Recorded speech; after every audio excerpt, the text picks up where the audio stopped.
अस्सलाम वालेकुम, मैं हूं सैयद रजी। हेडलाइंस आप जान चुके हैं। अहम खबर दें आपको, पीटीआई की पीपी और नून लीग के फंड्स की तहकीकात की दरख्वास्त मंजूर। इस्लामाबाद हाईकोर्ट ने पीटीआई की जल्द समाअत की दरख्वास्त मंजूर कर ली।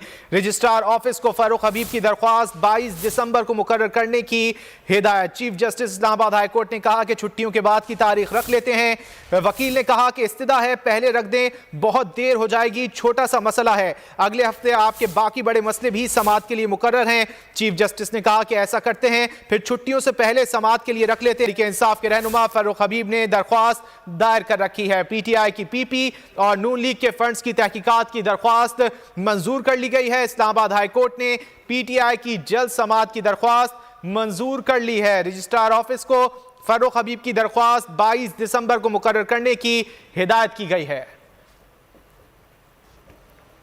एक और आम खबर दें आपको, इलेक्शन कमीशन फैसले के बाद एहतजाज और कार्य सरकार में मुदाखलत का केस।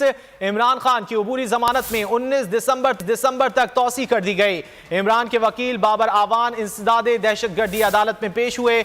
इमरान खान की आज हाजिरी से इस्तिस्ना की दरख्वास्त भी मंजूर कर ली गई। कमीशन फैसले के बाद एहतजाज और कार्य सरकार में मुदाखलत का केस। इमरान खान की अबूरी जमानत में 19 दिसंबर तक तौसी कर दी गई है। इमरान खान के वकील बाबर आवान इंसदादे दहशतगर्दी अदालत में पेश हुए। इमरान खान की आज हाजिरी से इस्तिस्ना की दरख्वास्त भी मंजूर कर ली गई।